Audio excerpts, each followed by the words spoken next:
What's up, guys? Welcome back to the channel. As always, my name is Andrew and I'm here to talk about movies. Today I wanted to talk about The Exorcist Believer.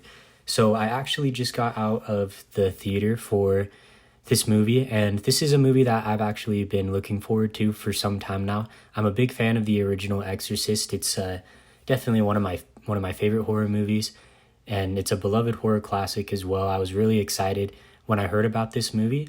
I haven't seen any of the other Exorcist sequels. I never actually really thought that it was a horror movie that needed sequels or that should have been a franchise. I thought that it was more of a kind of one and done type of horror movie. But nonetheless, I was pretty excited when I heard about this movie. Now, this movie basically follows the story of two girls and their families as the two girls go missing one day after school and are gone for about 3 days and then come back possessed by the devil, pretty much.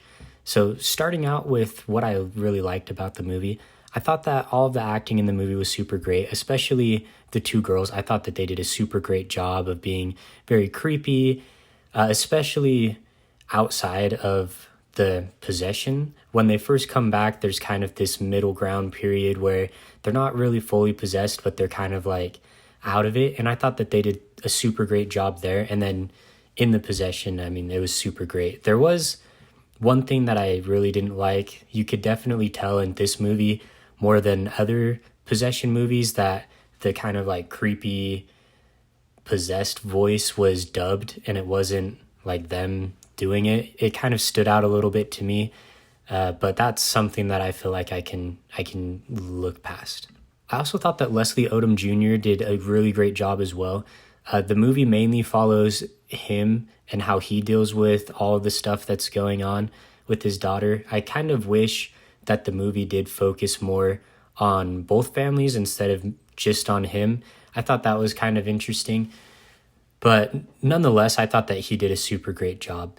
Now, besides the acting in the movie, there really wasn't much else that I thought was super great.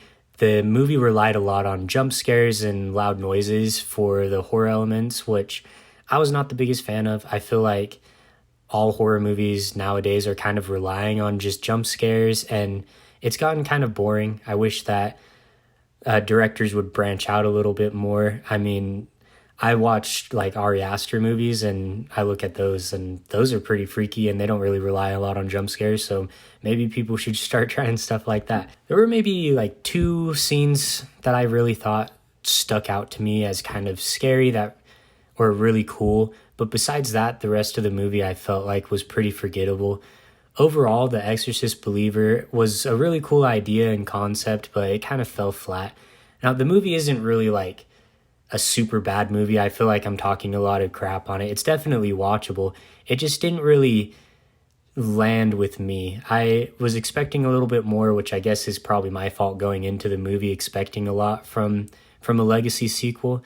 But for me, the movie just wasn't that great. I'll give The Exorcist Believer a 4 out of 10. So, The Exorcist Believer, have you guys seen it? What did you guys think about it?